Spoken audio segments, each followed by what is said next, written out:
CST, une émission particulière des traîtres que les fidèles du jeu de M6 ont pu découvrir ce mercredi 2 août. Après 3 semaines d'une intense compétition, le jeu a laissé place à sa demi-finale. Et à un rebondissement incroyable que les traîtres n'avaient pas vu venir. Il n'était plus que 9 au sein du château de Val. La moitié des candidats a déjà été éliminée. Et les 3 traîtres étaient en plein conseil quand l'émission a débuté. Juju Fitcats, Norbert Tarrer et Charlotte de Turckheim étaient en train de se dire qu'il était temps d'éliminer On ne dira compte. Sauf que le maître du jeu a déboulé avec une nouveauté. Pas d'élimination ce soir. À la place, il devait inscrire 4 noms qui allaient entrer dans le couloir de la mort. À la fin de la journée, ils ne pourront éliminer qu'une personne figurant sur cette liste. Pour brouiller les pistes, il devait également y mettre le nom de l'un des traîtres. Mais pour ajouter du piment à cette nouveauté, Éric Antoine a dévoilé les 4 noms à tous les joueurs, telle une épée de Damoclès. Après réflexion, les 3 traîtres ont décidé de mettre sur la sellette On ne dira compte, Nathalie Marquet, Norbert Tarrer ainsi que Vincent Cespedes. Mais pas le temps pour les joueurs de trop y réfléchir.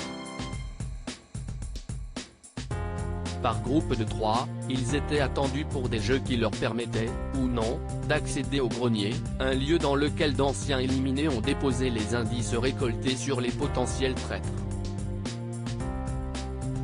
À cause d'On dira compte, l'équipe composée de celle-ci, Juju Fitcats et Jean Lassalle est la seule à ne pas avoir eu accès à ce fameux grenier. Les autres ont pu s'y donner à cœur joie. Quand les traîtres se trahissent entre eux. Vincent Cespedes, Nathalie Marquet et Norbert Tarrer y ont par exemple découvert le carnet de notes de Keyron.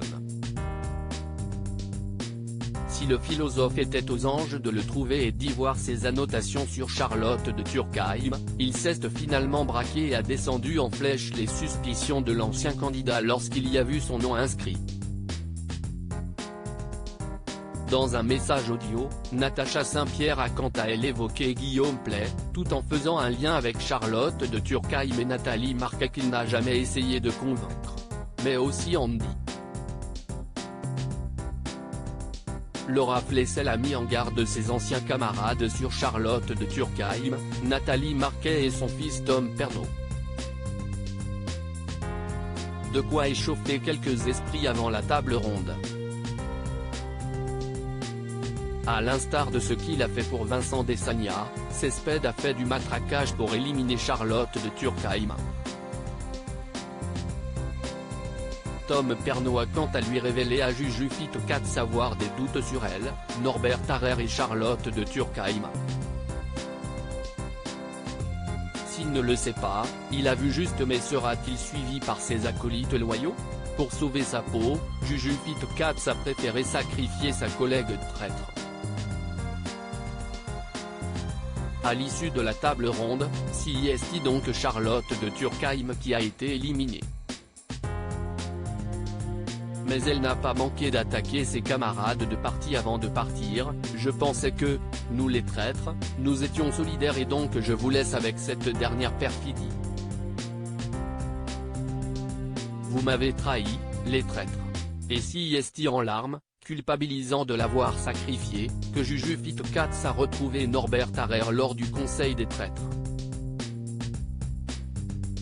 Celle-ci veut éliminer On ne dira compte qui représente un danger et semble encore se méfier de sa complice, tandis que Norbert Tarrer veut taper fort en supprimant une bonne fois pour toutes Vincent Cespedes du jeu, puisqu'il arrive à retourner le cerveau des loyaux comme il l'entend.